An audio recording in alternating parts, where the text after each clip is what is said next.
There's always room for another adventure at our table. You can find us at TTRPG.e. Yeah. Let's imagine Yeah, there's indeed. a fifth chair right here. Look, yeah, there's room. plenty of Oh, space. it's behind the screen. There's always more room. There's always the other side of the table. Oh, yeah. True. Anyway.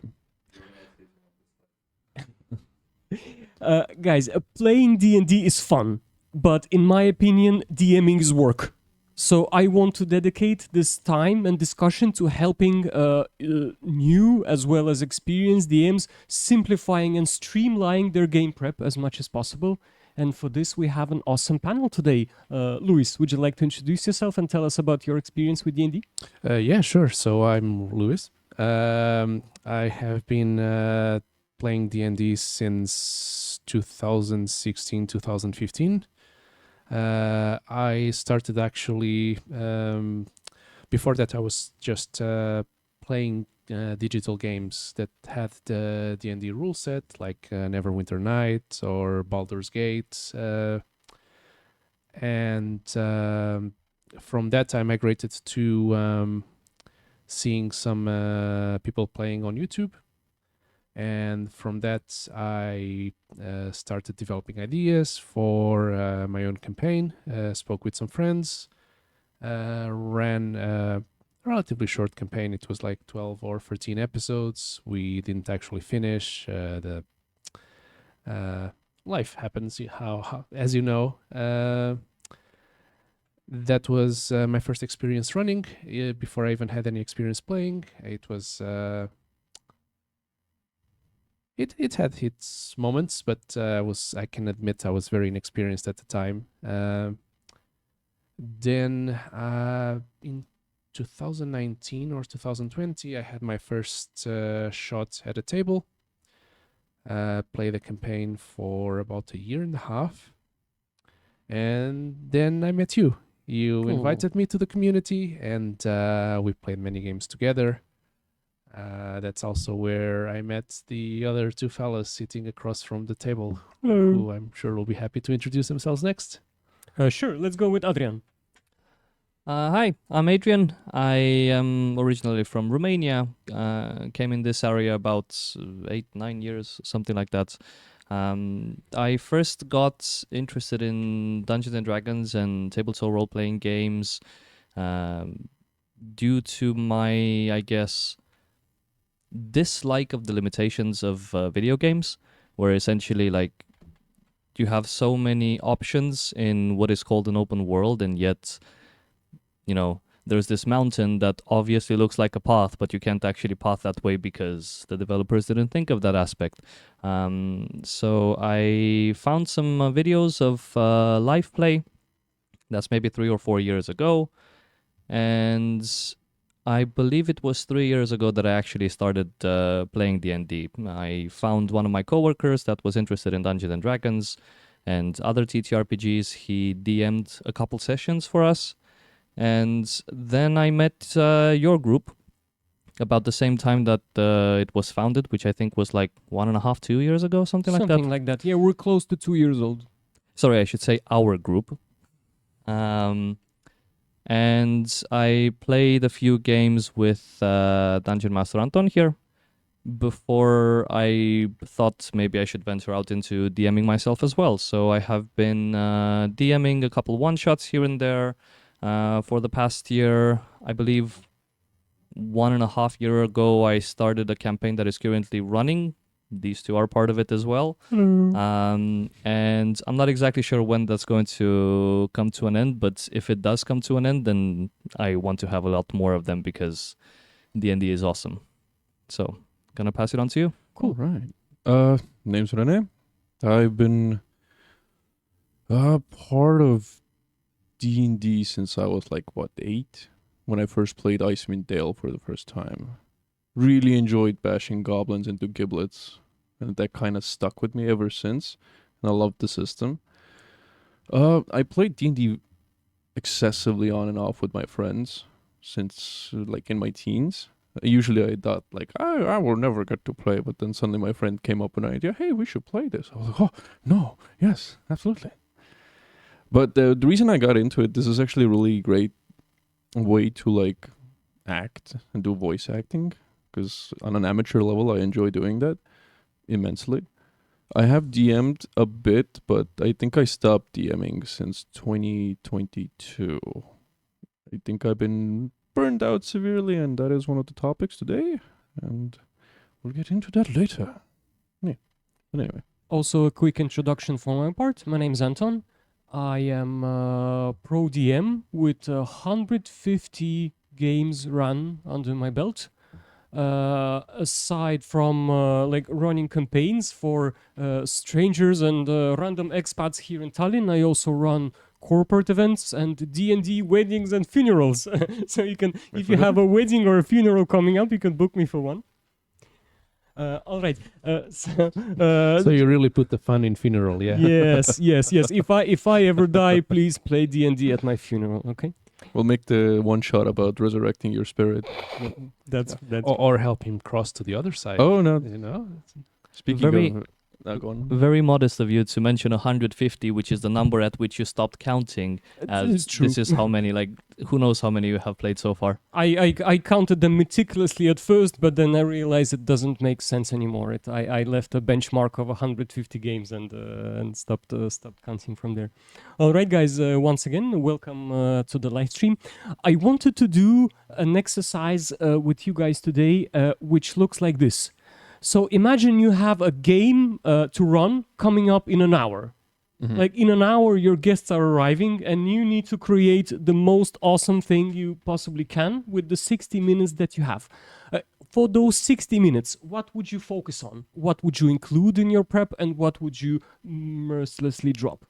I'm cheating. I'm grabbing something that I've did before already, taking like half at least the concepts or ideas from that and pretending that they are something new. I mean, of course, this only works if it's a different group.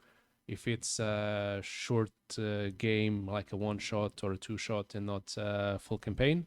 But I am definitely, like grabbing something from the past, trying to execute it better in the present, and trying to modulate it into a new experience.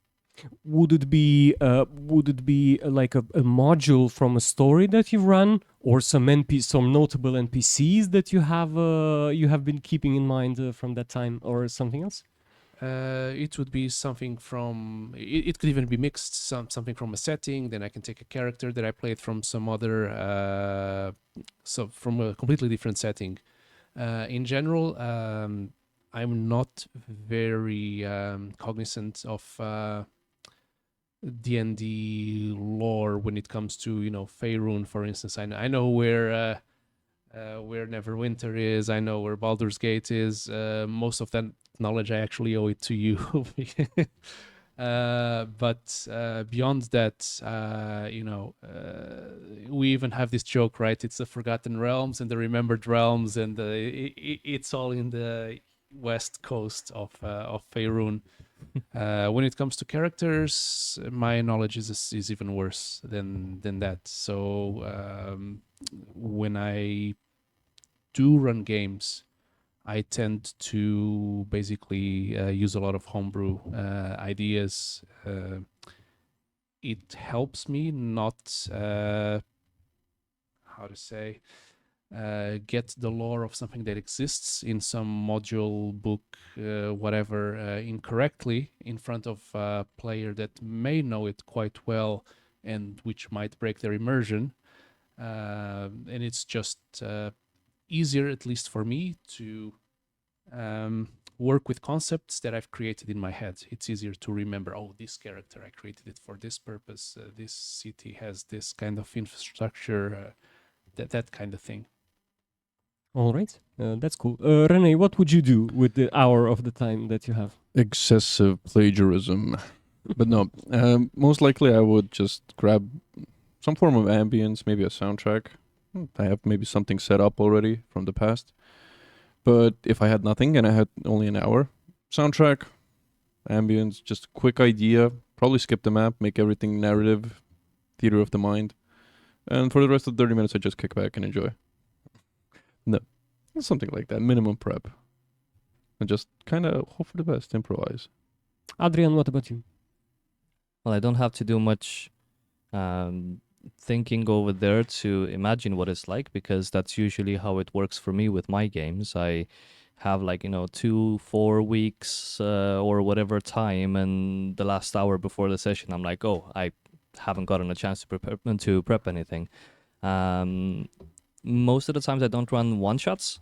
If I do run one shots, I very much dislike not being prepared for them, so I'm going to skip that part. But for actual campaigns, I usually tend to work backwards from the characters and wherever in the plot we are currently. I focus on getting specifically ideas, not necessarily putting anything on paper. So my idea is that if I show up to the table knowing sort of where the characters might want to go, what they might be interested in, what might be pulling them somewhere, and what the layout of the lands might be in that area, then it's already enough. And oftentimes I would, for instance, just know that there's like a cave system and what I might fight in there, and what they might want to find in there. And then I just make the map on the spot if I didn't get enough time to deal with it before that. So yeah. But a lot of times you can actually even get to a game with actually zero prep. I actually tested that once, and my players were a bit surprised at the end to find out that it was zero prep. They seriously believed that it was one of the most prepared sessions that I have run, which surprised me as well. So yeah, you can always get by with very little. That I totally agree with that. I think that some of the best moments I've had at my table were not only completely improvised, but were super spontaneous. Like a player suddenly wants to not follow my lead to the tavern, but take a left to the dark alley, which of course I have not prepared. So I start kind of pulling stuff out of my sleeve, generating the best back alley that I possibly can, and then like really fun things happen there. I love those moments the most. So you mean you don't just stab him to show the rest of the group that they should not veer off the rails that Well, are set? I can't just stab them. I need to roll a d20, okay? Okay, sure. That's when you roll with advantage. Just to make But sure. the M's only roll the dice because they like the sound that they make, right? That's one of those famous quotes. It is a The good more the sound. better. Yeah, put the fear of God into them if you add a few more dice. How much? What is the proportion of your game that is prepared versus the part that's improvised? My games are like 20% prepared and 80% improvised. I think probably the enemies and stat blocks and stuff like that. No, combat encounters mainly are prepared. I guess my own personal problem is I tend to be somewhat rigid with that. I recently ran a one shot where I was like, "Oh, I created a character that it has this like unique gimmick, and my players are gonna go run through it." No. I want them to experience this gimmick. In reality, I should have just completely erased that character from existence, but I was like, I want them to experience this. Another 40 minutes gone and wasted on something that I probably should have skipped. So there's that. But in terms of what I improv, dialogue mainly. It just comes naturally. You cannot prep for that, really. You can't. I remember back in the days I tried when spending like a lot of time preparing for games, I tried scripting dialogues. Like what exactly would an NPC say if a player would approach him, and like what would he respond with, and so on. Complete trash. I don't I tried it a few times and I don't spend any time on it anymore. This is quite interesting because at least in the beginning, I tended to prep quite heavily when I was beginning as a DM. The first campaign that I ran, I had some very like grandiose ideas because I had been seeing people play, and I had never sat at a table as a player, had never been exposed to the experiences and moods and play styles of other DMs. So I wanted to treat my players like they were some sort of like rock stars, and create a very detailed world for them. So I had this entire region mapped out with like forests and mountains, and everything had names, and there were like 5 competing cultures, and the cities had like they have like these 3 inns, and the innkeeper of this place is called Helga, and she has this kind of personality, and you know, like I was saying, the only one thing I didn't plan was dialogues. But very quickly I realized that I was just basically overworking myself by doing this, because in the end, you know, like, oh, you need a tavern? Okay, it's the, I don't know, The Juicy Goose. there you go. See, Random name generator, the roasting piglet. Yeah, it sounds yeah, right. the cracked ale thorn thing, whatever. Oh, that's 4 names. You're going crazy with that. Yes. So it doesn't really matter that much, I guess. But I am still like. So the reason why I was saying before that if something comes up like at last minute, I will cheat by using something I did before, is because things I've ran before, I tended to over detail them and then use maybe 10% of that actually. The rest is just something that I have stored basically in case I need to pull something out of my sleeve. Let's say. Why call it cheating? It's recycling. Yeah, I mean, I guess it's no different than running a module, right? You buy a book and then you can run it with like 20 different groups, right? I guess you have a fair point. It might not be cheating. Who are you cheating? Right. It's your system. the system. Your past self. Yeah. The universe knows this is not new and original content anymore. Are you saying you're plagiarizing? No. Myself, well, that's even worse, right? No. I think if D&D is art, then art is I guess the essence of art is plagiarism, right? You Yes. as an artist, you take you draw inspirations from earlier creations and integrate it into your games. It's That's just correct. Yeah. part of pretty the much, process.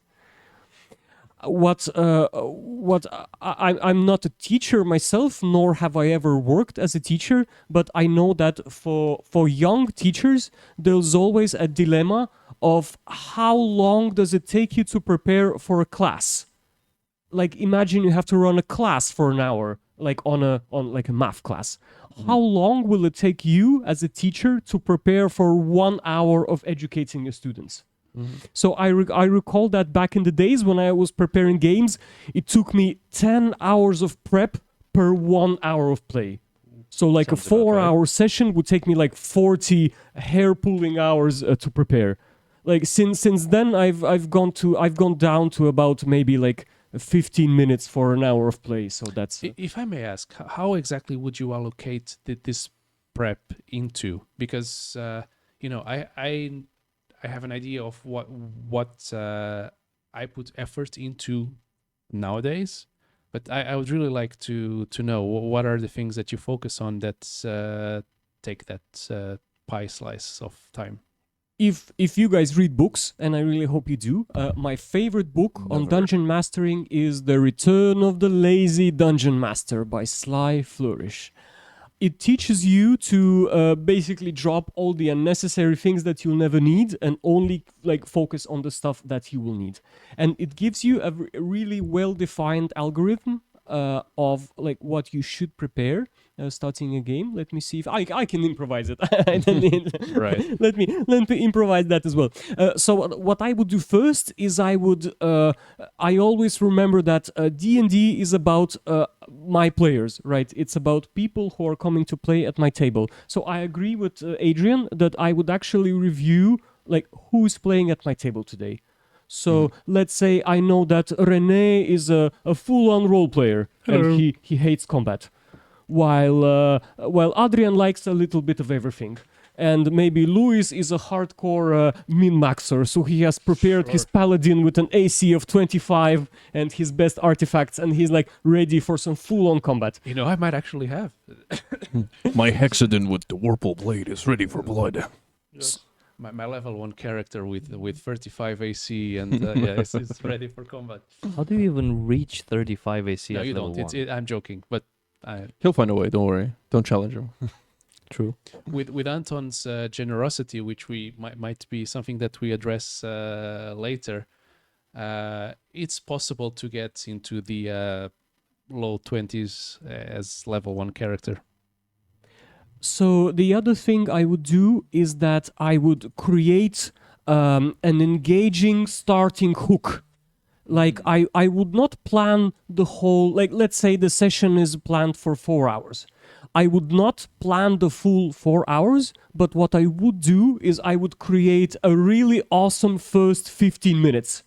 Like a really, really strong hook for the start to get the players in, to set the mood, and then I would just improvise the rest. I mean, it works. And what the author of the Lazy Dungeon Master recommends doing is that if you don't have an awesome start in mind, like you're completely out of ideas and you don't know what to do, start with combat. So basically you kick the game off by saying, okay, everyone, roll initiative. So they roll initiative, and then you pull a combat out of your sleeve, like you're walking down a forest path, and suddenly you hear strange noises coming from the woods. Like, what do you do? Like something like this. I make the rocks fall and the enemies die. So I guess this is something that I would spend time on, and I also agree with Renee that music and atmosphere matters. So I would like take my time to build a playlist of like 3 or 4 songs, something for general gameplay, something for combat, something for really tense situations, and so on. And we're talking right now about the time when it would take you 10 hours of prep, correct? No, 10 hours. 10 hours of prep. I still have my notes from back in the days. I showed it to the guys. So I would like, for a single session, I would draw out the map of the whole world. You know, think of every name for every forest and every mountain and every inn that you might encounter on your way, every city and every NPC that lives in that city. Like, what if my players already go to this town and that town?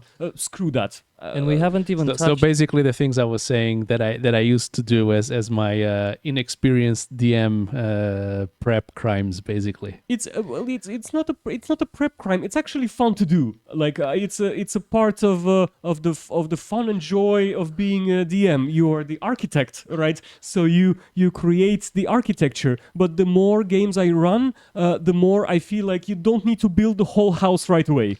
You can start with the door and the first room, and then you can build the second floor and maybe the attic and so on. But like, take your time. It doesn't have to be ready for session 1. I think it took me exponentially more than 10 hours to do that initial prep that you were discussing right now. Yeah, I have a story about that too, but you got cut off, Adrian. You were saying? Yeah, go ahead, Adrian. I just wanted to say that we didn't even touch on the fact that when you do this kind of in-depth prep, when you build the entire city, world, whatever it is that you're building, right? You also, without realizing, create this expectation that the players will be exploring, they will be venturing far, and at the end of the session, when you create this entire city and they haven't even gotten out of the tavern by the 2-hour mark, right, and you have to get to the combat somehow, you get a little bit disappointed, you know, you're like, I created all of those things and they weren't used. So it's a lot easier to create something small, to create ideas, to not lock them to a specific place, to a specific creature and so on and so forth. Like, for example, let's say that, okay, you know that you're going to start the session in the tavern, there's a forest nearby, and you want to have some kind of werewolves in the forest or something. But you don't have to think, okay, when they go at this particular spot, there's going to be that werewolf coming from there, and then there's going to be... No, you just think, okay, I want some werewolves. So at some point, whenever that happens, there might be some werewolves. And, you know, put it away, don't think about it too much. Just create the encounter or the idea thereof, and then add it wherever it fits. So just to expand a tiny bit on what you said, when I'm doing this big... When I was doing this big prep and the players would not explore most of it, I was not so much disappointed, to be perfectly honest. The situation was a little bit different. Let's say that you create stables for horses and you figure out a description for 2 or 3 of the horses. You give the... what would it be, a rancher or whatever, you give the owner of the horses, the horse breeder, a name and a little bit of a backstory in case they ask for something. And then you indicate throughout the session to the players, hey, you want to go from this place to that place, and you can go there and rent some horses, and the players look at you and they go like, no, but there's a river. We want to find the boat in the Norseman instead of that. And you're like, Jesus Christ, I didn't think of that at all. And now I have to, on the spot, come up with a name and the backstory for the oarsmen. And, I guess you could just grab the backstory and the name of the horse breeder if you are smart. But John the horse breeder. But that doesn't always happen. So exactly, the oarsman could be called John the horse breeder. It's a But maybe it's John the boat rider now, John the sailor. I think it's funnier if It's you a big tell family of Johns. your players that no, this is the horse breeder because you guys didn't go to the horses, so now you're stuck with this. Guys, if there's anyone watching us online, if you have any topics that you would like us to cover or any questions that you have for our relatively experienced DN panel, we would love to hear that. Just drop your question in the comments and we'll try to discuss that. So another thing I wanted to do with you guys is to do some freestyle improvisation. So in this magical bag, I have 8 random magical artifacts. So what we'll do is we'll each one pull out a card and see if we can create a quick one-shot story around this exercise. René, why don't you go first? Yay, the bag of many things. The bag of not so many cards. Actually, I The want- deck of not so many cards. What is it? This is a staff of healing. I'll show it to Ooh. the camera, maybe. Oh, so I can read now. The staff has 10 charges. Well, yeah, it heals. Anyway, a one-shot surrounding staff of healing, right? Or your best take on that? Honestly, if first thing that comes to my mind, temple has been ransacked by local you-name antagonists. Those bastards. Yeah, exactly. They've ransacked and skedaddled with the local staff of healing, and it's up to you to get it back. Where is it? How you do it? Up to you. Go to the local tracks, ask the locals, sniff them out, flush them out, murder them, talk to them, bargain with them. Just get the staff back. Cool. Guys, there's a question online. What was the most unusual action you have seen players do? Players can get really creative. Like sometimes oftentimes I feel outsmarted by players. Like I design a scenario or I design a scene, and then a player suddenly comes out with like solution I would have never thought of. I'm trying to think of one off top of my head. Maybe you guys have something in mind. If I had to guess, maybe your solution would be in the Keep on the Borderlands when we collapse the tunnels or use the rocks to kill the giants. Or when we tried to use the Onyx dragon to crash into the enemy base. Oh yeah. I ran my version of Keep on the Borderlands for the guys here, and I used like a mechanized dragon Yeah. to attack the keep in order to cause a chaos. So I remember René's player ended up mounting the dragon, The fire-breathing dwarf. the fire-breathing dwarf, and basically like chopping its wings off so that it crushes midtown on where the enemy base was. Like that was totally unexpected. But Spoiler alert, I destroyed the alchemical jug of mayonnaise. Yep, It was a but- depressing time. we let that happen. I think like a lot of awesome things happen when people create funny stories around the artifacts they find. Like the alchemical jug is one of my favorites. Oh yeah, the mayo jug.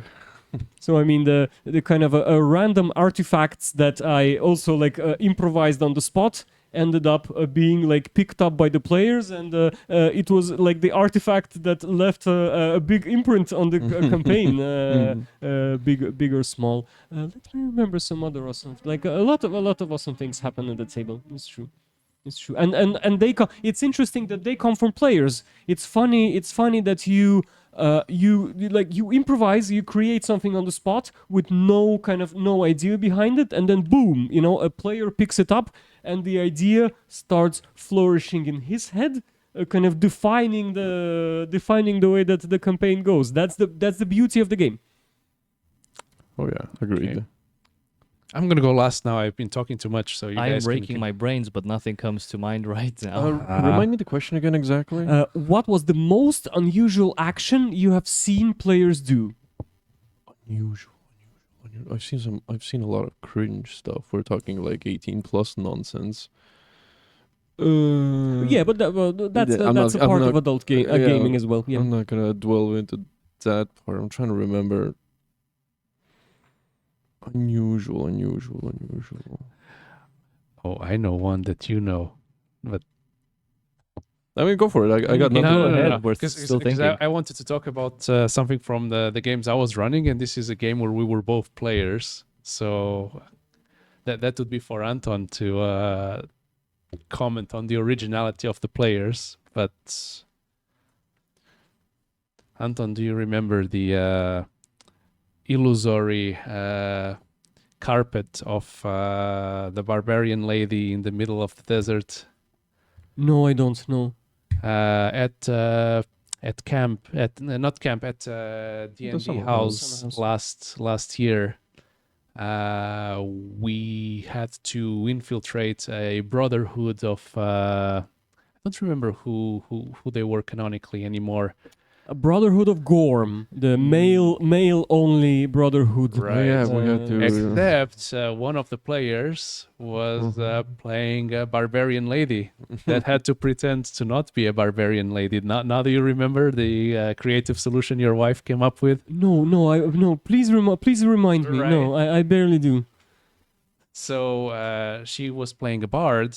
It was actually interesting, like a inside joke. My character was named Astra, and her character was named Zenica. And you remember that now? I Yeah. do. That I do. And so she, how to say, illusioned a certain missing attribute of my character as a female, so that the Brotherhood would be convinced that my character was in fact very well endowed and allowed to go into the through the locked door of the Brotherhood of Virgins, or whatever they were called. That's one way to call them. Let's call them that. Myself, I'm not like I don't have an engineer's brain. Like I'm not a handyman. So when I design modules and creative stuff, I'm not thinking of any way that the situation can be manipulated by an engineer. So then if I get players who actually think as engineers, they come up with some like technical solutions to the problem that I've designed that I didn't even have in the back of my mind. That reminded me, the most unusual thing I've seen actually. Long ago in a distant past, I ran a one-shot where one of my players casted Create Water, essentially created water around the boss's feet. It was a demon, so I was like, oh, yeah, whatever, water, right? But one of my players was a paladin, and he decided to use lay on hands on the water to make it all radiant. And I was like, well, technically not like mechanically sound, but I like that idea, so we're gonna go with it. And essentially, the water became radiant, and the demon started kind of melting in the water. And The rule of cool. Yeah, because that sounded cool, and it's like a really genuinely smart synergy. Something to do. Because I wanted to emphasize that, hey, you should totally think about synergies, even if they're not mechanically realistic or like doable. But if you feel like in your little mind you can do it, do it. But One of the things that I really like is when I'm being taken by surprise in a way that embellishes the story. I was running the same game that is still going right now with René and with Luis. And the local druid essentially made a very interesting choice. There was this, I wouldn't call it a keep, but like a semi-fortified building with a pretty large outside wall.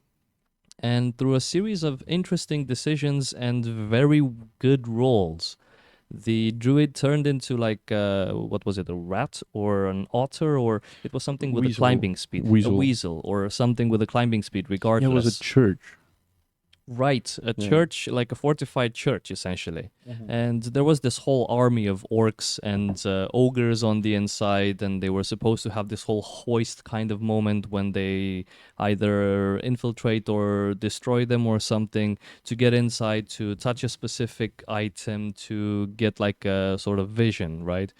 And then they just bypassed the entire thing. The entire party stood back. The druid by herself, using maybe like 5 rows in a row of like stealth and athletics and a lot of different things, very lucky rolls, went inside, triggered the whole thing by herself, went back out, got noticed at the end, but everyone was like, it's just a rodent.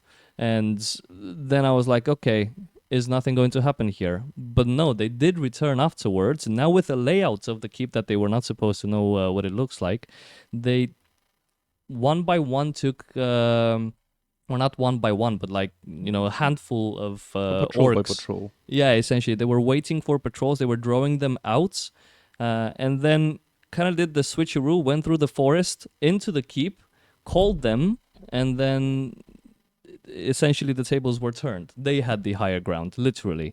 And that was awesome on so many different levels. Yeah, we prepared a lot of traps. Oh yeah, so many I traps. think the only one that didn't get used was the bell. I think you guys didn't get We looted s- the bell. you didn't get a single HP lost, although you were fighting like 4 or 5 of No, you. I did. I think I got hit in the end because lycanthropy consumed me. Yeah, right. Yeah. But aside of that, you had like an army of maybe like I think There was a lot. 15 or so orcs, like 3 ogres, and nothing. Just scoffed it off. Yeah, when tactics is involved, then it becomes a thinking game. It's a game of strategy. Yes, I enjoy that. I remember running a Curse of Strahd for a bunch of experienced players here in Tallinn. And I was running, if you guys ever played the Curse of Strahd, there's this location called Swamps of Berez. Wait, I'm currently going through Curse of Strahd as a player, so I will just plug my ears Alright. for a little No, bit. don't. I will stop the spoilers right away. So it was basically like a huge swamp location with an open-ended design. So there is no like given script. It basically just a huge swamp. Do whatever you want with it. So my vision of the swamp was fairly linear. That the players would like I had like 4 battle maps designed, and my idea was that they would be fighting through a challenge by challenge, initially reaching the end point of some sort. And I remember I remember having the players at the table. I set up the fully designed map, all the minis and stuff. We put the players' minis in place. So they look at the map and they tell me like, you know what? Screw it. We disengage and we don't go into this battle. we walk around it.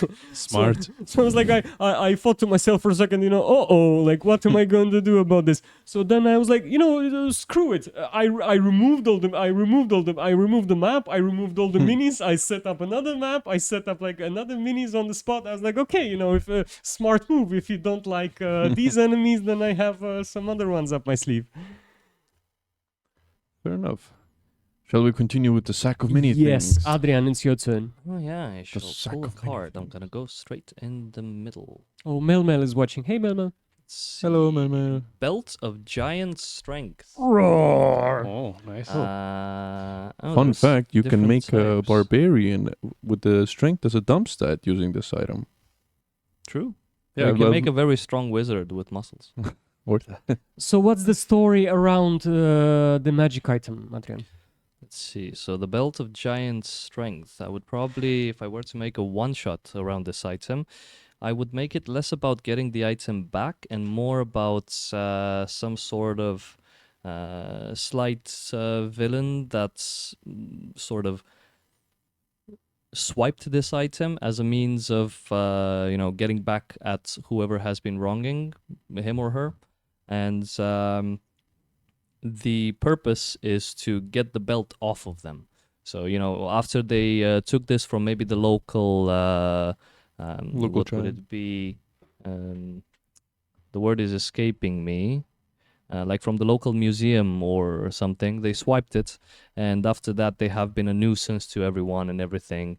And your job is to try to figure out where they're going to hit next and stop them by any means, and maybe you can keep the belt as reward or take it back if you want to.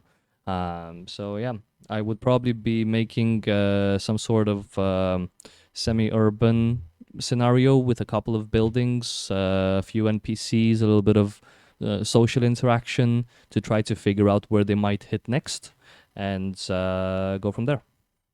Cool. Let me try one as well. Mm. Back of random tricks. It'd be Oh, fun. ring of invisibility. Hey, I know, I know a scenario about this one. So. Oh, precious. So my favorite setting is of late is an urban setting. So I would pick Waterdeep, and I would have a group of investigators looking for a criminal who's wearing the ring of invisibility to hide from the law.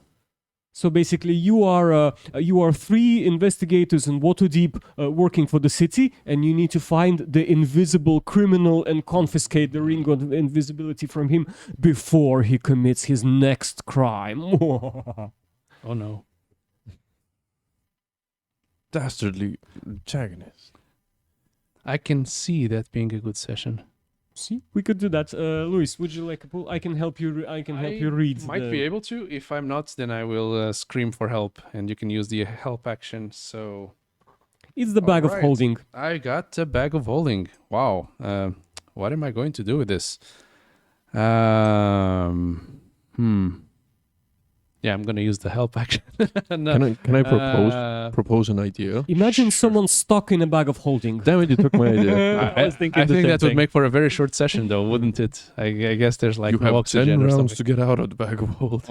Hey, make it a level 10 one shot, and then maybe they can get out alive. I'm stuck. Someone embarrassing. pulled someone. No, not at all. Someone suddenly pulled something out of a bag of holding that they weren't expecting. Okay.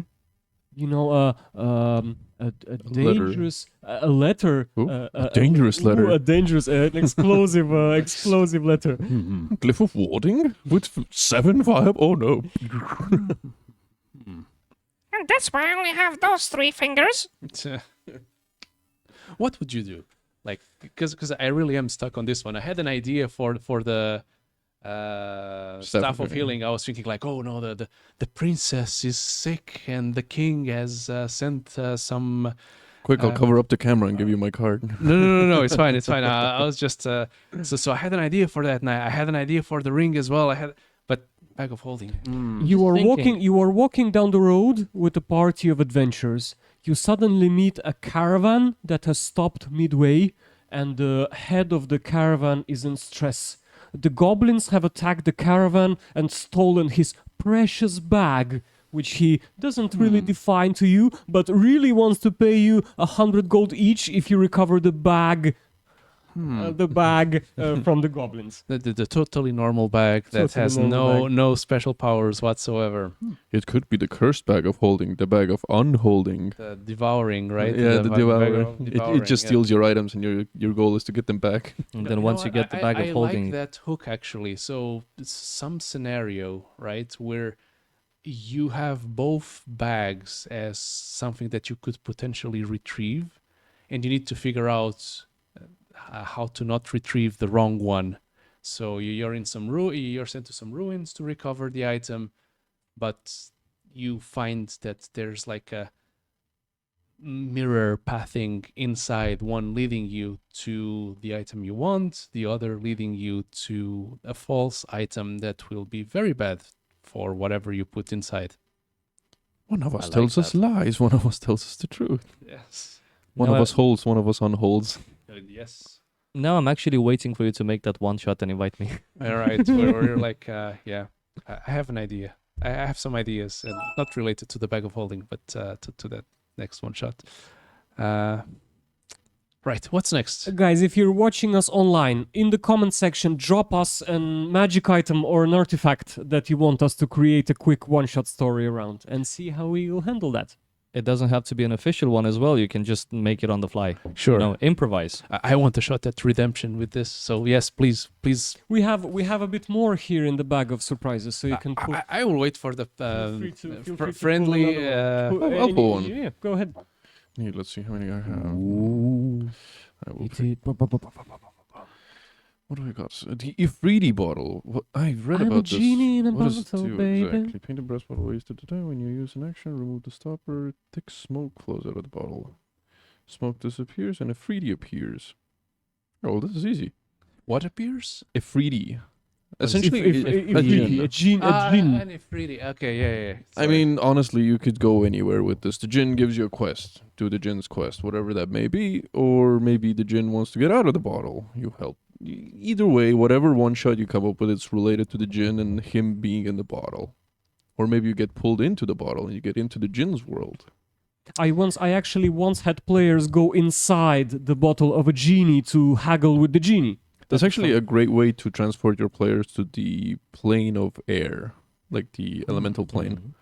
You could also have the bottle be kind of like the home of the djinn, and for some reason the djinn cannot find it, and the task is to find the bottle and retrieve it to him. Although a djinn not being able to find something. It's like a would be- hermit crab situation. He found a random Corona bottle and he's like, I'm stuck in this ramshackle of a bottle. Can you find my painted brass bottle that weighs Yeah. 1 pound? Yeah. I'm gonna take one more of those cards as well, unless we have any. Yeah, go for it. There's like Or three. you can go for the classic Aladdin scenario where you kind of Ooh. where you when you touch the bottle and the genie comes out and gives you 3 wishes. So what will your players wish for? Monkey's paws. it's actually, they open the bottle and Robin Williams shows up. I'm like, oh, what? What's going on? So I got a dancing sword. Oh, Dancing Let's see. Queen. does it sing too? Bonus action to toss this magic sword into the air. Speak the command word. Hovers 30 feet. And attacks. Okay, that's interesting. You can make a boss fight with that. It's cursed and suddenly you toss it up in the air to fight for you, but it still fights you. Oh. It's like, oh no, this is the complete opposite of what I wanted. You could also make it very similarly to what Anton was saying earlier, that, just a noble looking for his family heirloom sword, which actually is a dancing sword, and combine it with the fact that the sword actually, has Sentience. a mind of its own and doesn't actually want to go to the noble. So it's like two different perspectives. I think there should be more sentient magic items. I find them fun. You know the thing with that, not what you were saying, but what Adrian was saying is that that is a hook, absolutely, but it feels and perhaps that might be why I was a bit stuck with the bag of holding. That feels a bit impersonal, because you could always go to a dungeon to recover some artifact. Doesn't matter what it is. Family, like rich person could always come to you and say like, hey, I got robbed, or I lost this, or it could be, again, anything. It could be a chalice, it could be a key, it could be a banner, it could be a sword, it could be a bag, it could be whatever. Like you find it in your grandparents' attic inside like a safe or something like it.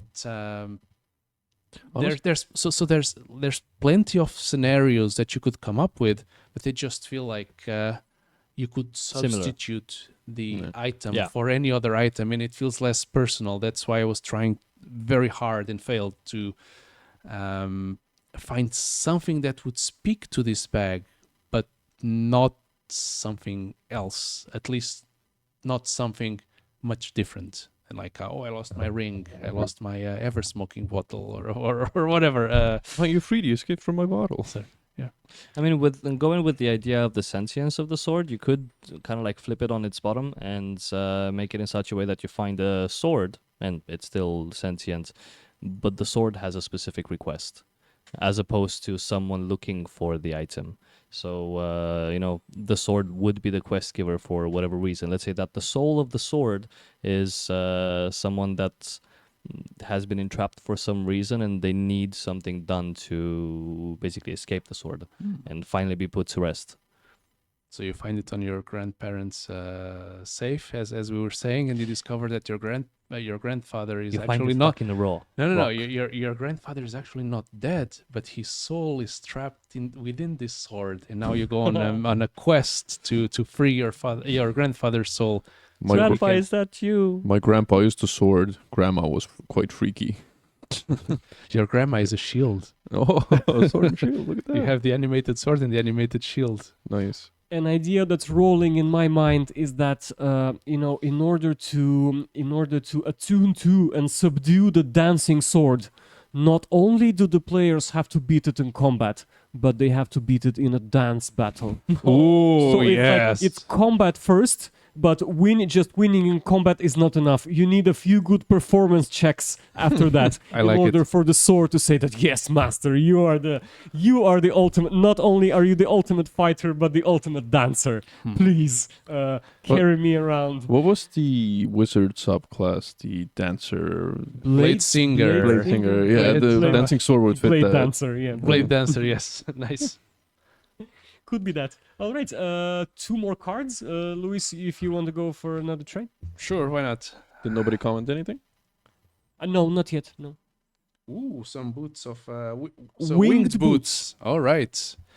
So for this one, I actually have some ideas. So something abstract for now requires you is locked in some floating island in the sky somewhere, and your only way to go to reach this place presently is to find the winged boots that will allow you to gain the flight that you need to ascend to this place. It's a little bit perhaps outside the scope of what you can do with the boots. I don't know how high you can ascend, but you can mold the functionality of the item to your needs anyways, right?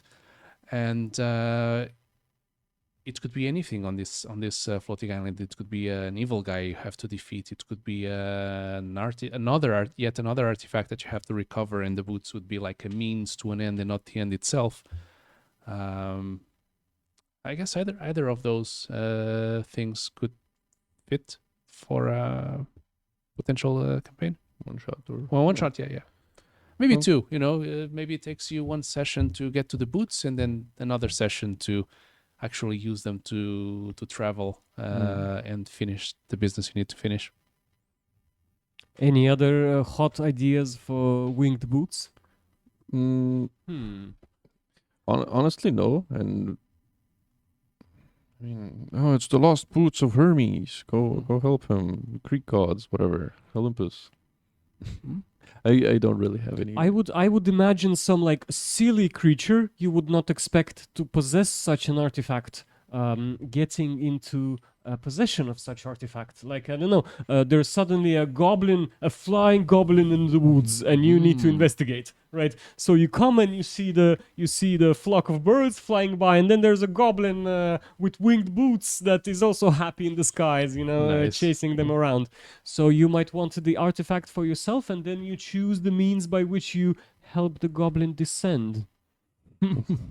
like to imagine who are the elves, Tritons, and who's trying desperately to get back into the water, but he simply can't because he has the boots of flying. He's like, no, I want to go back. That's funny. At least it's not the ring of water walking, right? that would be hilarious. That would be even crueler. I would love that. One last card, please. I think we should just move on because I think we've proven enough that we'll come up with one-shot ideas Right. if given a simple card.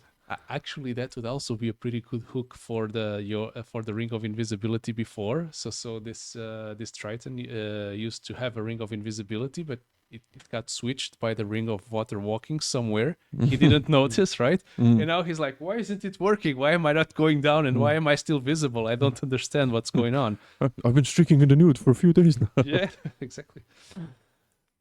Right, so what's next? Here's something else we can do today. I have a hat here with a bunch of with a bunch of let's call them hot takes, some daring D&D statements. Spicy. So I want you guys to pull. Let's go. Let's start with Renee. So pull out a paper, read it out loud, and tell us if you agree or not. I got 2. Right. Greedy. Nee. You should always bring snacks and drinks to share to the game table. Should you? 100%. Yes. Should, no. Do you want to? Yeah. I mean, I don't know. It's never mandatory when, for example, me and my girlfriend host, we always make some snacks. We usually try to stick to like some nuts, maybe something healthy options. Sometimes chips, sometimes sausages, because I like sausages. But should you? Not really. It's not necessary. What's your favorite D&D snack? Sausages. D&D food. Literally, you know the tiny little beer sausages. Yeah. Yeah, I like those. I'm gonna say also from when you're hosting games, my favorite snack is those tiny little sugar-coated almonds, I guess you are, because of the fact that they work as miniatures. Whenever we have you mean ton of monsters. the thing is I was bringing last. Yeah, okay. exactly. Yes. The one you brought. Yes, because at some point, I don't know what we were using them for, like orcs or something, and there were just like a cluster of them, and okay, that's gonna take him down to 0 HP. Yeah, Okay, I killed it. As a dungeon master, I usually don't get to eat at the table. I get so excited about running games, I literally forget to eat. Yeah, you have so much going on. Yeah, Mhm. or like like the snacks are usually somewhere like further away from the dungeon master screen, like, and I just forget to eat and I don't get any. I'm very thankful to my wife who sees the situation and she like brings a separate bowl of like stuff Nice. that I can eat. But she's usually not around, so I'm hungry for 4 hours and then I eat leftovers after the game. Jump back in topic like 30 seconds back.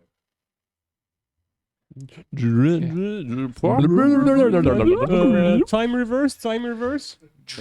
So we were Like talking about should you bring snacks as a player, right? Was it as a Mhm. player or just in general? In general, let's in be general, honest. Right. So I was saying that I don't really. You should for never me, snacks at the be- table are like yeah. popcorn, right? They are there, and it doesn't matter if I'm hungry. It doesn't matter if I really like it. It's within reach, and my brain instinctively wants it. Basically, Yeah, So- I have that issue. I'm like a fiend for snacks. So if they're there in my reach, I'm like, oh yes, of course. right. I'd be a fool to say no. And since we were talking about it, I really like those waffle cigars, or I don't know, Ah, what I you know call it, exactly like what you're waffle talking. rolls with Yeah, cream in the middle. yeah, man. Those are so bad for me, but they feel so good. But I don't know. I don't think anything should be an obligation, right? I Exactly. think this is what you were saying. Like should no, but It's but also nice to- kind of should yes, right? You know, you have the DM putting all the work and It's a nice effort gesture. and, so it's it should work. Like nobody gets upset if you don't do it, but it's nice if you do. It shows that you care a little bit, I guess. So let me rephrase. It's a good way to show that you care as a player for the efforts that's being done by the DM.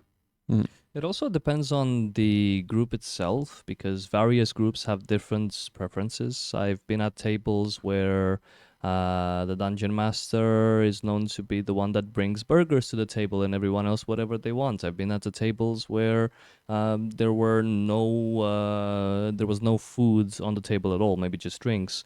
I've been at tables where people drink alcohol at the table. So I guess it really depends on the preferences of the player and the DM at the respective table. And this is probably also something that, unless it's very natural for the group, like if you know each other for a long time and you know all of your preferences, it's something to be discussed beforehand. Yeah, you just ask. And Yeah. that's pretty easy. Because even then, like, you might want to ask, hey, what snacks can I bring? Ultimately, there are only two options at the end of the session. Either you take back the things that you brought, or you Really? leave them, and you might want to make sure that the things that you bring are things that at least the host... Is okay with. yeah, otherwise, it's just wasted. Mhm. So funny story regarding the amount of food and the type of food, right? And the question of like, what should I bring? This one table where I think I had maybe like 6 players at that table at that time, maybe even 7. So there was quite a few of us. One time, all of them but one brought like savory snacks. And then the second time, everyone collectively had the same thoughts. We had biscuits, we had fruits, we had, I was extremely hungry and I was thinking that like, oh, there's probably going to be some snacks. But there was nothing savory at all. Everything was just sugar with sugar on top of sugar. And that was like interesting, beautiful, and also like it kind of like showed that there was no collaboration between us. Everyone just brought whatever they thought was appropriate, and everyone had exactly the same thought at the same time. We should bring some more sweets to the table. That's the best when you're hungry because it's like quick calories, right? So Agreed. One of the things I really appreciate, my current Warhammer DM, him and his wife always make like this sour dip, like a big bowl. They always like chop up carrots and they always chop up fresh cucumber. And I'm always like a fiend. They're like, snacking. Even the dog they have is so used to me being there snacking because he always comes up to me like, oh, can I have some? I'm like, of course you can. Excuse me, sir. May I have another? That's precious. Yeah. I All right. wonder if there's a D&D table that like eats healthy. Because usually people bring like candy and chips and stuff. Yeah, Louis is showing off his carrots. Yeah, carrots are a good idea. Yeah, actually, I mean, I've been a part of tables that have mixed. Like, there's vegetables, there's fruits, there's meaty products, there's some sugary stuff. It's like, choose your own adventure. Usually when people ask me what to bring, I usually say like fruit. Bring some grapes, some sliced apples, or whatever. Or nuts is another option. Yeah, nuts are very underrated. So Whatever keeps your fingers not sticky Yes. is best. right. Except for some exceptions, like Something on those your mind? cubes you were talking about, like they're good. But there I would That's fine. draw a small distinction as well because besides D&D, I often play board games, and with board games, like especially if you have cards or anything, then having sticky hands is Yeah. definitely a no-no. At least when I'm hosting, I ask people like, please, don't play with dirty hands. But when you have D&D and all the stuff that you're touching is your own stuff, technically, like if Your own if dice, you have yeah. no self-respect, that's your problem. So for me, it's okay. But that said, I've never had any sort of catastrophic. Can't even look at it kind of situation where Yeah. people were just not being tidy. Mel is also suggesting carrots. Good idea, Mel. Louis seconds that. Yeah, she likes baby carrots. I had an accident with food at the table the other day.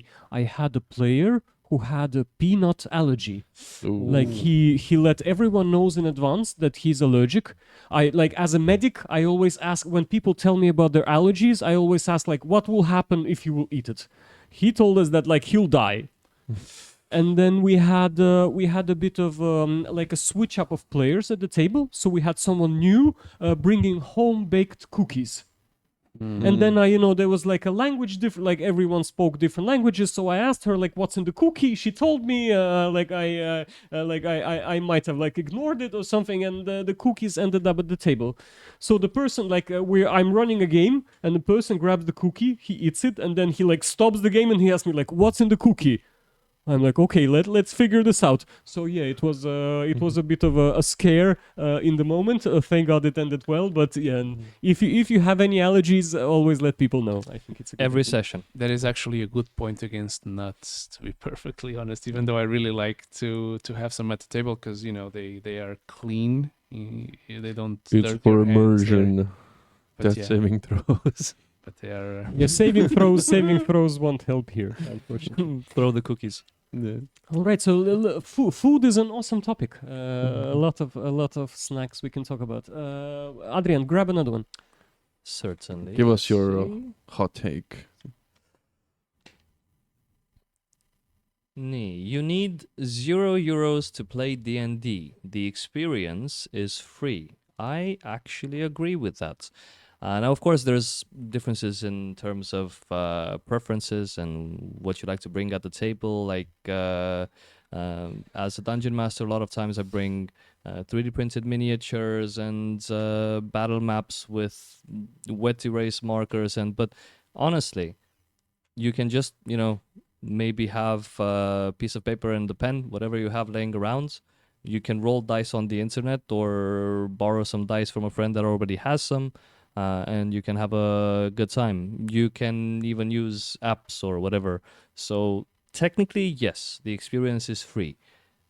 Is that sufficient for everyone to have as much of a good time as they would? Maybe not. Maybe it depends on the person specifically. If someone has been at Anton's table for a long time and expects, all of those tiny painted terrain miniatures and tiles, and when he says a barrel, there's a barrel, and then he shows you what kind of creature is attacking you, It's and then you go, crab. yes, a metal crab, for example, and then you go back to Theater of the Mind. It's a different experience, but still, the experience itself can easily be done for free, and I strongly stand by that. I think the first TTRPG I played in the park behind the Tallinn University on a bench with like a 1d20 or something. Like that's all we had, and it was a lot of fun. I still remember that game.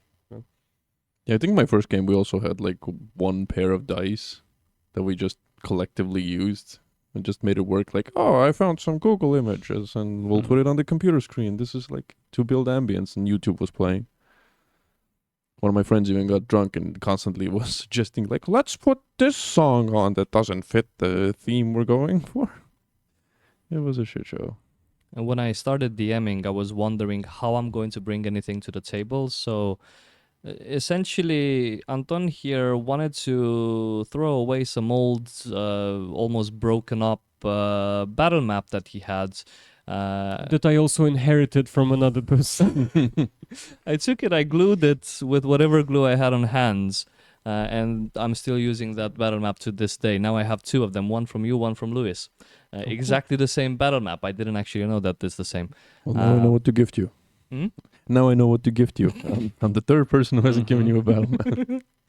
Just battle map galore. The scary thing is that he will actually put it to use.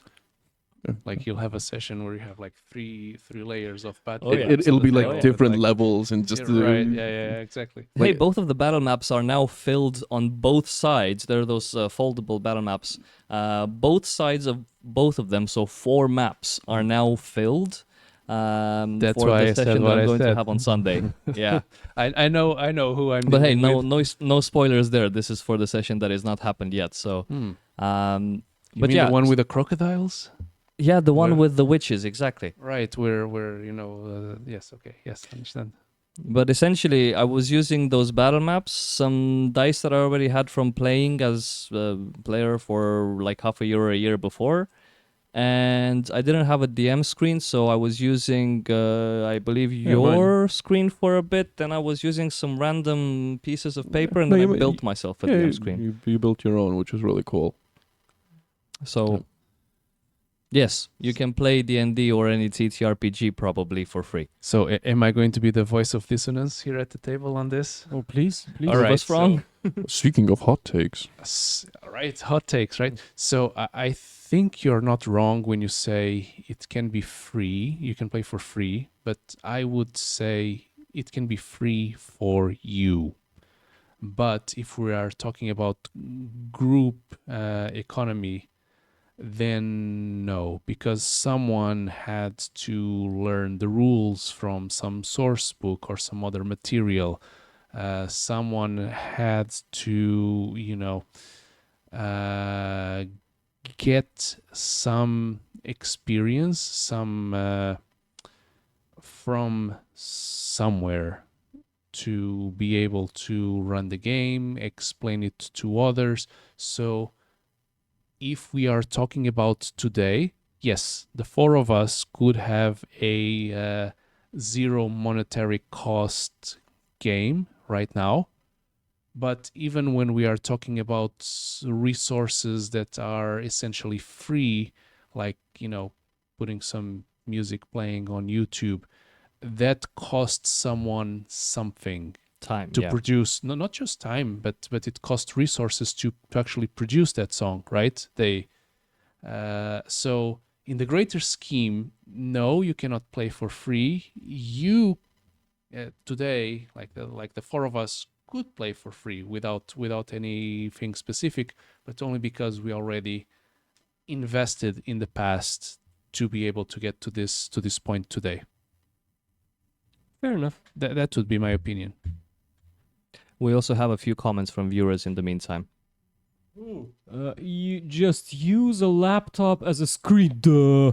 Duh. Well, yes. I mean, yes, that's. Well, the laptop costs you money, right? And having the laptop on during the session is going to cost you electricity, and normal equipment wear and tear. So even if you're being pedantic about, even if I am being pedantic about what constitutes a cost in the end, I would still say there is a cost associated with things, because yes, you can roll dice on your phone.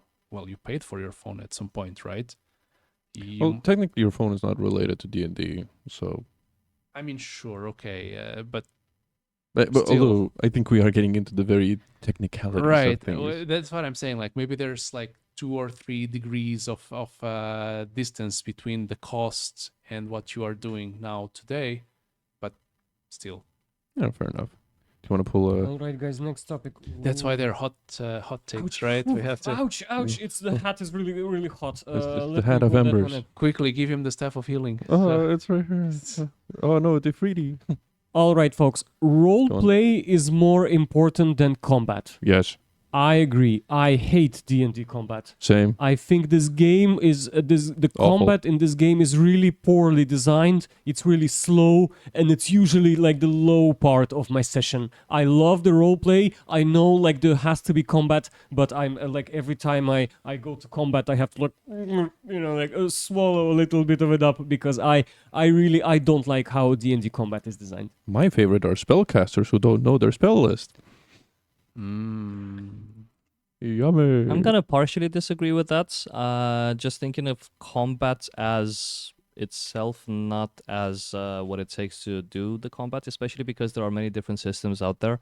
I myself have only played D&D so far, but I hear of you were mentioning Genesis at some point, that it has a better system No, Genesis from that is perspective. And great for dice. If you want to roll a lot of dice, go Genesis. But yeah, there's a lot of systems. But go on. But also, we're probably very partial here in our saying that roleplay is more important, because yes, roleplay is very important, but combat also is important, and it also depends to whom.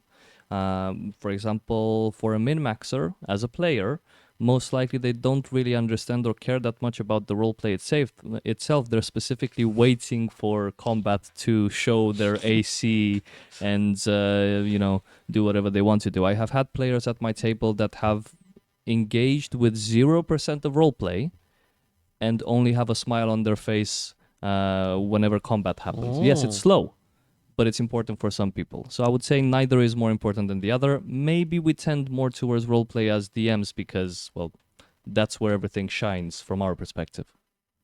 Mel is telling us to bring Genesis into D&D fantasy. More clickety-clackety. Yep. Right. So I Genesis think is D&D everybody is fantasy. looking at me, expecting me to say a certain thing. Paladin with AC of 25. But actually, no, I don't agree that combat is more important. I agree that the roleplay part is more important. The difference for me is that, yes, I do like... so when I'm creating a character, my first priority is creating a character that is mechanically sound. Like a character that does fun things or maybe flashy things is more correct. And I do spend a lot of time tweaking my character way beyond the time that I spend thinking of a backstory or voice or a personality. Now, you guys have all sat with me at a table, and you can tell me if I'm wrong. I think my characters still have personality and still, like have their identities and their voices and their Yeah, they do. hooks, and but this is something that I think about after I've spent like 4 hours in D&D Beyond, thinking like, what can I combine with this? What can I add there? That, however, doesn't mean that the most interesting part of the game for me is combat, because yes, combat in D&D does have an aspect of tedium to it. So if combat was fast, then I think you guys would enjoy it more as well. Like it is, for me, far less interesting to be sitting at a table with 4 people, just spending 3/4 of the time waiting for it to be my turn to do my action. So it's a mix. Like in a way, I get to like, aha, now that thing that I planned for, like that I molded my character around, is going to trigger, and I'm going to feel the hit of dopamine that my engineering of the character worked. But then it does, and then it's like 3/4 of the time again. Actually, no, it's more than 3/4, because the monsters go as well. So it's not even just the other 3 players, it's the monsters and all the things that happen. So a discussion or a puzzle or investigating an environment can be very fun compared to that. I would not diss combat. In a way, I would not say like combat is boring. It's a part of the game that I hate, because I don't hate it. I think we as DMs have to somehow work around the way that combat works in order to make it more interesting. Try to come up with some mechanics that accelerate the process, like, roll your damage with your attack roll to make it faster. Make sure that you already know what you intend to do when it's your turn. Like Rene was saying, like, well, wizards that don't remember their spell list, Maybe you don't remember You off don't the need- top of your head, but you know that Yeah. your round that your turn is next. I mean, if you have a take general, that time to if you have the general idea of what you have, it's like, okay, fireball. So that's an area spell of some kind. Okay, you don't need to know that it does 66 or whatever amount of or damage 8, it I is. think. Yeah, I think it was 86. Yeah. Like, that's not necessary, but like, just know what it does. But I think it's as well like combat can also be an excellent can also give you an excellent opportunity to roleplay. Like the combat doesn't need to be absent of roleplay in it, because you can. Ideally, let's say, you would not say like, I attack twice with my sword. You would say like, I am concerned about my companion's safety, so I raise my sword bravely in the air, and I'm far from the microphone, sorry. I raise my sword furiously in the air, and I fail and hit the wall. Sparks fly from the wall. But, this is great for like the first round, maybe the first 2 rounds, and then you're like, can we get this over with? Because you don't want to describe your 14th attack. You're kind of at that point you're just say, I attacked twice, I miss once, 15 bludgeoning damage. I literally have a story about that from his campaign where, my turns usually take half a minute, and then you wait for 20 minutes for your turn, and it's like, oh, right, it's my turn. I pull out my longbow, and I shoot 2 arrows, and I miss. All right? Right. 20 minutes later, oh, right, it's my turn again. Now I get to attack. I miss. That's just how the game goes. And I missed 4 rounds in a row. Like, in an hour. We played for an hour. I missed every shot. I was ready to give up. But you see, I saw a quote I don't remember if it was from Merle's or from Crawford, like one of the two main designers of the ND5e. And they were saying that they designed the game for you to have 7 to 8 combat encounters between long rests. And what I was thinking in my head is, if you're going to have 7 or 8 battle encounters, then they did not design combat encounters to be long and to have the difficulty that they have. They probably imagined a system where you would have frequent but very short, like 1-2 round kind of encounters happening throughout the game. So you wouldn't be having like this block of 2 hours where you are just fighting, but you would be fighting for like 15 minutes or something, and then you would go back into. And maybe as DMs, we are just doing it wrong, let's say. It feels weird to say that, but maybe we are not running combat like the designers of the game envisioned combat being run. Like, we are creating encounters that are far harder, involve far more monsters, than what they envisioned originally. My experience is more like 1 combat, 1 long rest. Right, Yes. exactly. Well, that's This because we is- want to make everything be epic, and that's probably also something that is, both a blessing and a curse when you're behind the DM screen, because you want everything to be epic. You want to give this experience to your players. You want them to have certain feelings and everything. And it's quite hard to create an encounter where the players easily overpower the opponents in like 1 or 2 turns and then carry on, and do that for a few times, maybe multiple sessions, as you were saying, up to 7 times between long rests, instead of like making this one epic fight and then having some role play for 1 session afterwards or anything like that.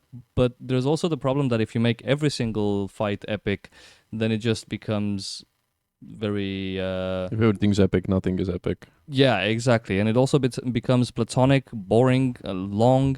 And I, for one, am very much at fault of this, because I have done very many of those. Entire session is just combat, and then at the end of it was basically we played 4 hours, 5 hours. What was the last one? Yeah. And I added the NPCs in the roster, and but a It lot took of a things while. can be simplified, and we all learn to improve on that and make it as short as possible. Guys, there's a great question in the comment section. Have you ever thought about modifying the combat system in D&D, and how would you do it? From my side, I once tried substituting hit points for just hits. So instead of having like 72 hit points, let's say a paladin can take 8 hits. I've done that too. So yeah, if an enemy hits you, you lose 1 hit, right? If Mhm. you hit an enemy, it loses like 1 or 2. If you land 2 attacks, your enemy loses 2 hits. Mhm. So instead of calculating damage, you just like count hits. Like that really sped is that right? Sped things up. Yeah. I've done that too. It helps. I've also just done like, this fight has gone on long enough. Next hit kills it, Right. or something like that. Actually, I have a question for you then. How does that change from using... Because I've noticed in the latest games I played with you, you just say... You don't roll for damage. You just say the average, basically. You just use yes, the average. I would, yes. Isn't that as fast as saying you have X number of times you can be hit? It depends, because 1 hit correlates to 1 HP, while a fireball can be up to a certain amount of HP. So you have to keep track of do the calculations. But meanwhile, 1 minus 1 is 0. So once again, I do this to like streamline combat and speed things up. So I would for monster damage, I would never roll dice. I always have a set amount. So like if a monster hits the player, it will deal 5 damage. Like I won't roll dice every single time a monster hits. I know it might sound boring, but it really helps speed combat up. But So yeah, it's like you wouldn't go on. do this with every single character, but specifically the lower characters.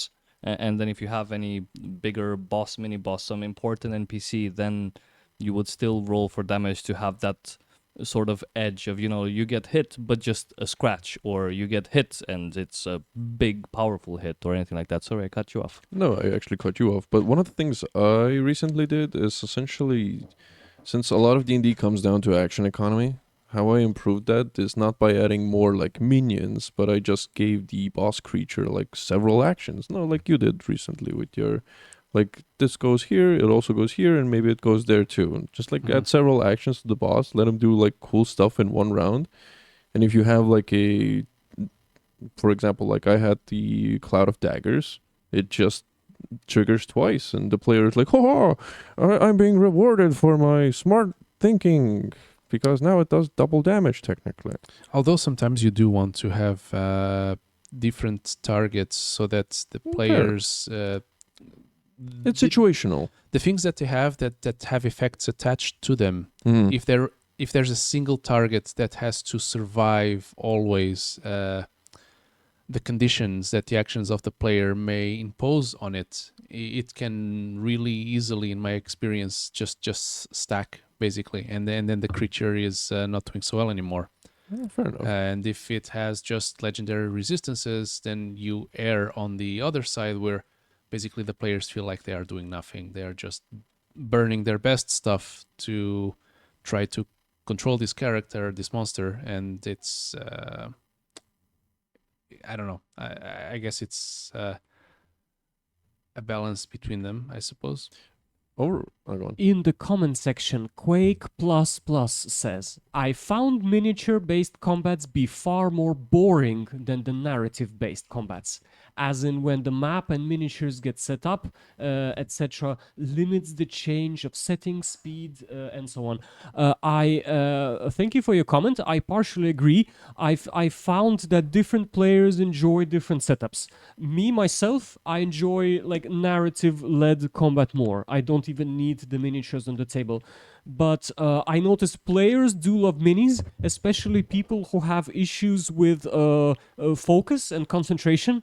Like if you have ADHD, it's much simpler for you to follow the miniatures on the table so that you always remember like where stuff is, or where did the heroes end up, or where did the monsters end up. So to each his own, as they say. Fair. I do agree with like the narrative aspect, because I've found that when you're using minis, it's easy to like limit yourself. You're like, oh, I see this, okay, and I will only think about this instead of like trying to think outside the box. I think a good session has both. Maybe if I have like 2 or 3 combats planned for a session, I will do a simpler combat in as a narrative, narrating the kind of the battlefield and the structure and the outcomes. But the big battle will probably always be like a big long battle will probably always be with minis. Yeah, that's a perfect compromise. Actually, I have started with heavily relying on strict rules. You're this far away. You can move this much. There's these obstacles in the way. That's how I started DMing. But now I'm migrating more and more towards the theater of the mind approach. I have played at tables with theater of the mind. There are also some inconveniences there, in the sense that.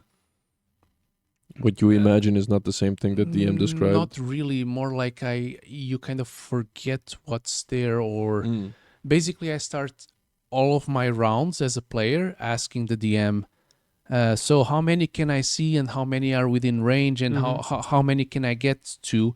And that's not necessarily bad, because it gives you extra flexibility. It's in my opinion better than when you have a rigid grid on a map and it's like, I can move 30 feet, but he's 35 feet away. There goes like all the fun stuff I could do in my turn. No, just get in his face and bash it with your hammer or something. That doesn't. You shouldn't run into these situations where there's one cell between the two of you, and so you cannot do the thing that you wanted to do. It makes the game way more boring.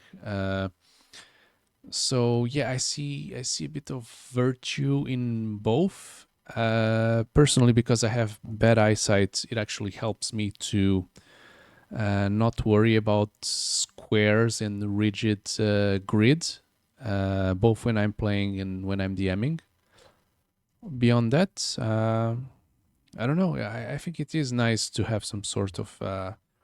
I guess the ideal would actually be to have some sort of map without a grid. So you have the minis there, but the boundaries of the map and the distances in the map are more like figurative than an exact scale. Yeah, Some I have, sort of Okay. visual representation. I have, Right, yeah. I have literally an example Suggestive. for you. Like we've been playing Genesis a bit, and there's literally like three distances that come to mind: short, medium, long. And usually when we have like a map with minis, we're like, how much is short? And just put your hand there and like, oh, it's about yay long. And you just move your hand plus minus like a little bit just to Mm-hmm. narratively get in range. I personally have only done Theater of the Mind's combat twice so far, so I'm not that experienced in this aspect, but it does seem like both have their own specific uses, because one of the two was a very good experience. The other one was exactly the opposite. First, I ran a Theater of the Mind encounter in what was like a system of caves. And I found that extremely often the players would stop, they would not realize anymore exactly where is left, where is right, where have we been, where are we going to, because the tunnels were twisting and turning. And I had the map in front of me, but the players didn't have, so they didn't exactly know where to go. But on the other sides, in the same game that I'm playing with you as usual, I tried to have sort of a dynamic scene where the players were like in a cart moving through the forest. They were being chased by werewolves, and I didn't want to stop and add miniatures and everything like that. We didn't even roll for initiative. I was like, okay, you guys go, then they go. You guys go, then they go. And I was narratively saying how werewolves are jumping from one side to the other, slashing at the beasts and at the players, and then they would do their awesome things. And it was kind of like, I think, 3 or so turns that went quite fast actually, out of initiative, until they got to a safe spot. I actually have a. Can I? Please. Yeah, finish my Just idea. a quick That's comment fine. on because I was a player on that session, and there was just one thing that confused me a little bit about it. And in my opinion, there's no other way that you could have run it. Like this as figures on a map would have been essentially impossible. Exactly. So I think you made the right choice, but I would add a couple of things, or I have a couple of comments. For me, it was very hard to understand the degree of danger, because it felt from round 1 to round 3 that it didn't really matter how much resources we were using, particularly the players who are casters or half casters and have a limited pool of the big stuff, let's say. So I didn't really understand what impact are my actions having in the greater picture, because as you were saying, like, there were werewolves coming from the sides of the road and attacking the caravan, and okay, but is the effort that I'm putting in as a player actually like taking care of the issue, taking care of the danger, taking care of the problem, or is it absolutely not doing that much? Are they just going to keep coming in droves? So might as well not use my resources and keep them. That was the one comment I had. Sorry, Anton. Just wanted to. Guys, I think to save time, I would suggest we go to our last topic for today. But let me read the comments first. So, okay, I feel like a wizard now. I'm pronouncing the name of the commenter. Azravan Akarana says. Oh, hey, "I lesser always- demon. Wow, You cast a spell. I grew a second heart. How did that happen? Says, Whoa. I always loved miniatures in D&D. Probably have some personal attunement to things I can touch. Hey, come play at my table. Woohoo. And then Mel is asking us, how would you create a horror setting? I think it's the it doesn't matter what you play scary music. I mean, we recently kind of did a thing. It wasn't really horror per se. It was more It was for me. a thought experiment that I tried to do just randomly because us three met up and I was like, hey, I got an idea. I would qualify it as horror. Yeah. I literally just At least put for us. them in a post-apocalyptic scenario where they were in a mall and there was a bunch of mannequins that were secretly moving around. What was moving around? Don't know. And it's just a lot of like, I think most of the time the players were just trying to figure out what was the like going on or like what were the rules of this situation. Are the mannequins following them? Is something else doing that? Or who the now what now? But in reality, most of the time I did nothing. I just gave them like a puzzle goal and just let them do their little puzzle. Until the very end, until I was like, haha, behold. Yeah, they actually attacked. I was like, what? That happened? All right. Essentially, you just let the player's mind do their own thing. One word, tension. Yeah, Yeah. tension. Yeah, you need that. And you just Don't go straight into combat. Don't let anything be heavily safe. limit combat. But make it feel vulnerable, or I guess suppressive in a way. You can also add some elements to the story of something that happened before you, vestiges of things that happened that were not so pleasant before you arrived at this spot. Yeah, like narratively build it up. Like Yeah, so you find like you find some letter next to a skeleton, or you find some corpse half eaten, or blood splattered, like very old and dry on some surfaces. That indicates that this area, it doesn't like you. It is a hostile environment. it is hostile to you. Yes. Mm. We are being asked for our opinion on Dragonlance and Dark Sun settings. I was excited about Dragonlance before I learned that it's about a continental war. So kind of the big premise is that there's a large continent and a big war is coming. It sounded fun before 2022. Like I would have loved to play these settings, but now I don't know where you're from. We're from Tallinn, Estonia. Here I don't like playing scenarios of global wars anymore. War is too close to home. Doesn't sound a lot of fun to me. But Dark Sun looks really cool. I don't have any experience with it, but I love the premise, and I heard they have lately announced that they will be reviving the setting and publishing probably books. So I'm excited about that. Looking forward to this. Guys, let's go to our last hot take. Sure. Senor. I'm not sure if I'm going to ask Let for me assistance on this one. You know what? Roll for perception. Why not? Thank you, please. Luis, tell me if you agree or not. You always need to run a session 0 before starting a campaign. No. Depends on your players. Exactly. Thank you. Exactly what I was about to say. If you have a table of newcomers that you are going to run for, then yes, absolutely run a session 0.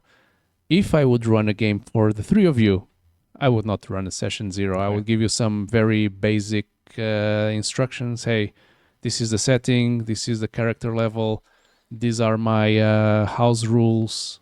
Just do whatever you want. Agree between yourselves, like if you want to play synergetic characters, show up with 3 clerics. I don't care. Like do whatever you want.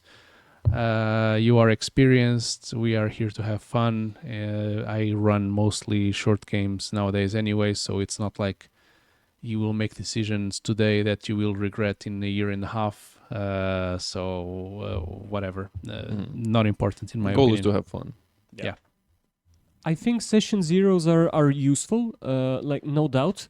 But then, as an adult, I have limited time slots I can dedicate to D&D, and sometimes I feel sorry that I need to like spend a separate time slot of my time, kind of aligning with the players. Like I wish there could be a way to streamline it, or maybe do it online.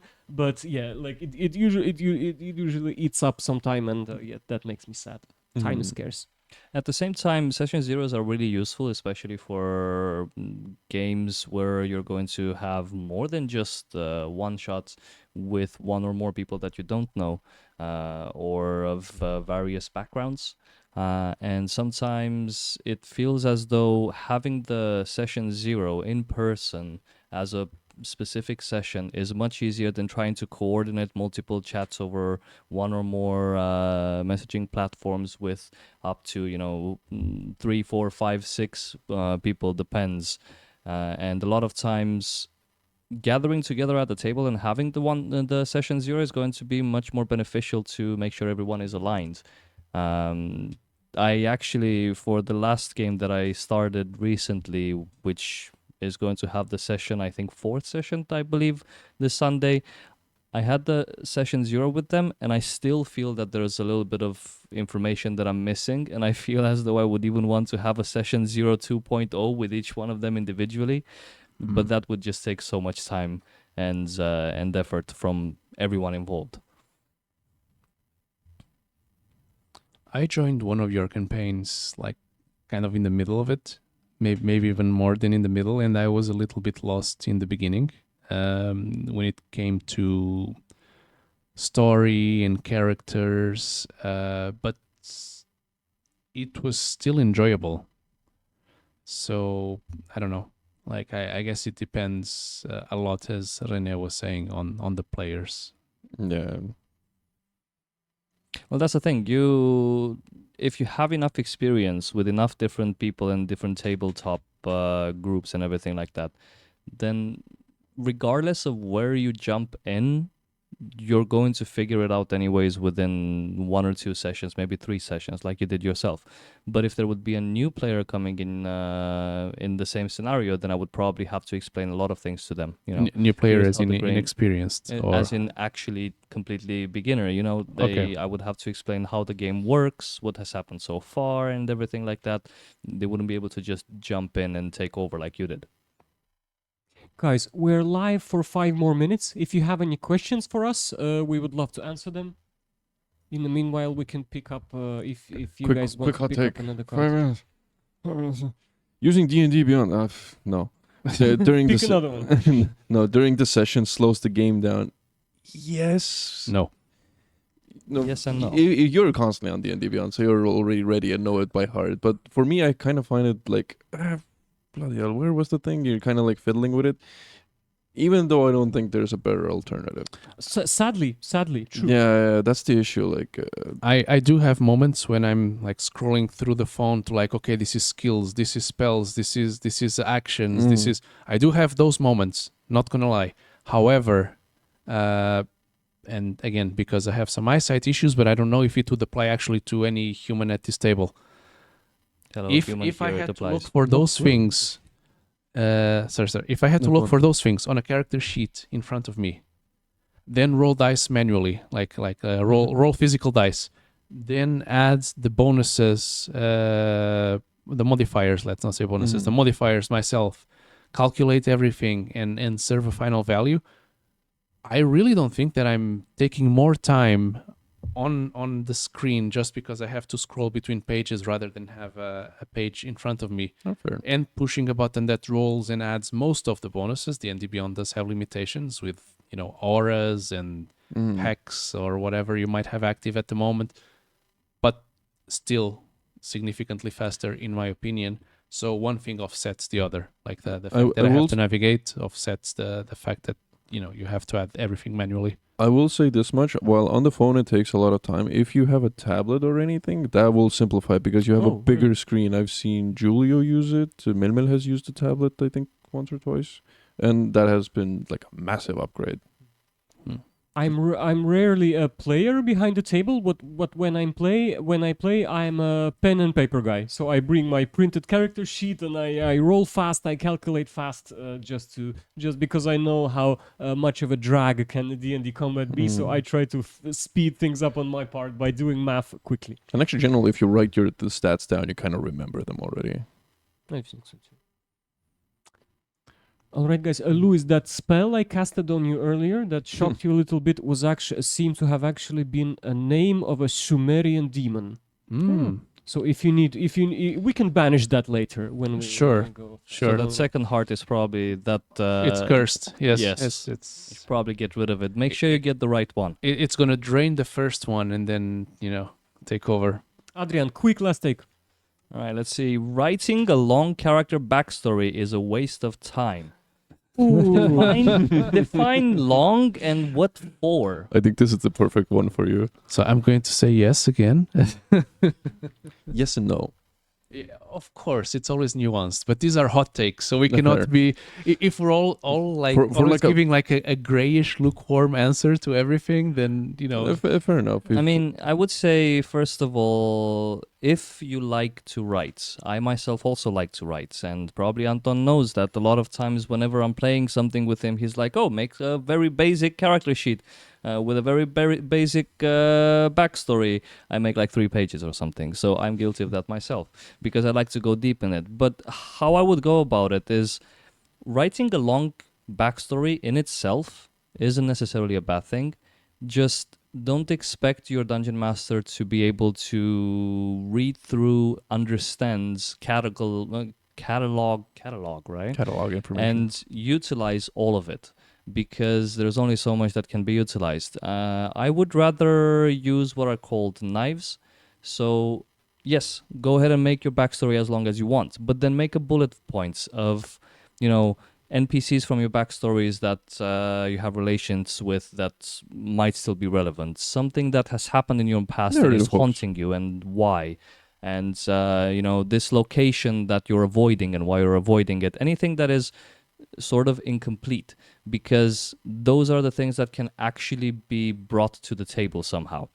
So feel free to make a novel if you want to, and then make one sheet or a paragraph or whatever with information that your DM can actually utilize, and then it's going to work properly. I have a player in my group who plays a goblin who likes rocks. That's all of his story. sounds good to me. Yeah, we're playing Curse of Strahd, and he's coming to Barovia as a goblin who likes to throw rocks. I mean, that's all he does, and the whole adventure is ahead of him, right? Where will he throw his rocks? What kind of rocks will he find? What kind of rocks will he lose? So so much awesome things you can create during the campaign. Is he a stoner? Stoner Goblin, yes. I tried making this joke, but he didn't like it, so probably not. No. Did he throw rocks at you? Consider during a session, how much does personality come into play versus backstory, right? And I would say personality comes into play far more, like what upsets you, what makes you happy, how do you react to things. Fair. Like it's far more impactful than, I grew up in a farm as a farmer that farms in farms, and John Farmer. John Farmer, yes. Pleasure to meet you. Jimmy Farmer, if you please. Yes. Guys, shall we call it a night? I don't know. I can answer 1 or 2 more questions if you have something. I wish we could, but the hat is all empty. What's on the Maybe label? if there's any more questions from the viewers, then Guys, if there are any more Washington questions 60 from the degrees. viewers, we would love to answer them. Melmel is asking if there will be more podcast formats like this. Yes, I really liked spending time with you tonight. I hope you did too. Yeah, this has been fun, actually. I had an awkward moment where I was holding a carrot for like 15 minutes before I found Oh, out yeah, I that saw I that. could. Yeah, I was like, I don't want to eat this. I'm going to make noise on the microphone. And then I ended up like hitting the microphone 20 times when I was... You could have just laid back. No, it's... I don't think it'll pick up the crunch. eat it Anyways, behind the microphone. yes, Quickly lean behind the screen. All right, our IT specialist I wonder has confirmed what the carrot voice egg. from above we just heard in our heads. Tiamat? Speaking of character, It was our DM. This is all scripted, yeah? Yes. speaking of character sheets versus D&D Beyond, Quake++ says worn character sheet after long campaign is a nice memorabilia. Yes. Yes, it is. It is. I fully agree. We were just talking about whether it Finish. dragged the experience down, right? Not whether, character sheets have a nice sentimental value or, are a more pleasant medium to work with. So I don't know. Actually, sorry, I cut you off. No, I finished. I have a very limited edition character sheet in my home, and it's actually a morbid story. It's not a happy ending one. It is a character sheet made by a player who sadly passed away like 3 years ago. I still have it. He had a familiar that was a frog called Snoop Toad. He was a mushroom shaman, all about that. Snoop Toad. Snoop Toad, yeah. But the Snoop Frog joke was right there. Snoop Dogg, Snoop Frog. Snoop Toad. Also like Snoop Dogg. Okay, fine. Snoop fine. Todd. Yeah, kind of. No, but if we're talking about memorabilia, I still have the sheet from the Tournament of Pigs from my inglorious deaths and glorious survivals, stored very religiously inside an envelope in my desk drawer, so it's protected from the elements. Well, yeah, Shadur is also somewhere held very nicely. It's one of the sheets that I have made sure not to accidentally give it to my daughter to draw on or anything. 3 or 4 others she has drawn on, but that one is staying away because that's the first character I ever cared about. Oh, I mean, she can make some character art. On another sheet of paper, not that one. Fair enough. and on that topic, just one more quick side note. 3 hours later. When I was DMing for you guys, and Anton, I'm still looking forward to DMing for you as well. I'm coming. I was actually making all rolls in front of the players. Ooh. So we were talking about character sheets and D&D Beyond. I guess one of the things that gets a little bit lost is visibility of this. But when I was actually DMing myself, I didn't have a screen. I didn't have a DM screen in front of me. I had all the screens where I was looking for information, and I was rolling just in front of everyone. But I did have the advantage that I did create the characters as homebrew, so We couldn't guess. I used values for the attacks and for the resistances and everything that were easy for me to remember and kind of consistent, so I wouldn't have to go back and forth to the character sheets all the time and check what was happening there. I'm trying to figure out Melman's comment, and I'll forever gonna have a drawing of Julia from our first D&D session with Anton, René, and Adrian. Please remind me, what's that? Remember when you first invited us to the community itself? Yes, when yes. we went to your work, I believe. yes. Yeah, Memna drew her character. She actually spent a lot of time doing the portrait of it. Oh, that's sweet. And she still has it. That's sweet. Not. Well, So, yeah. I stalled for as much as I could think of, so that the people at home would have a chance to ask their questions. I mean, we're about to end it, or do you have something? I think I agree with your yawn. I would like to also go to sleep soon. So We are Yeah, after work. yawning is contagious, guys. So thank you It's the very yawning much portal, for staying with us on the stream. Thank you for your questions and your comments. It was really excited to read them and give them some thought and some opinions. There will definitely be more podcasts like this. And if you want to join the podcast, please find us on ttrpg.ee, and we always have seats at the table. Maybe we can get some more mics next time. We have a wizard behind the screen here, Sneaky Joe, who's kindly set the stream up for us, and let's hope his kindness prevails. question for René says comment from Mel. Can you make a little dance? A little dance. Let's call it the Chewakadu dance. Let's hope that wakes you up a little bit. All right, guys. Here you Thank can you have so the much. dancing sword. Thank you for Right. joining us live. We loved having you here. Please like the video, subscribe to the channel, send it to your friends. We will upload a better quality version soon with the funny AI previews. I will have a mustache and a long beard in that version, right? Yeah, please. I'll design the prompt accordingly. Yeah. All right. Thanks, folks. Good night. Right. Have a lovely weekend. Night. It is that time, yeah. It's almost 11 in How the did you evening. like it? I could stay here for like an hour more or whatever. If not for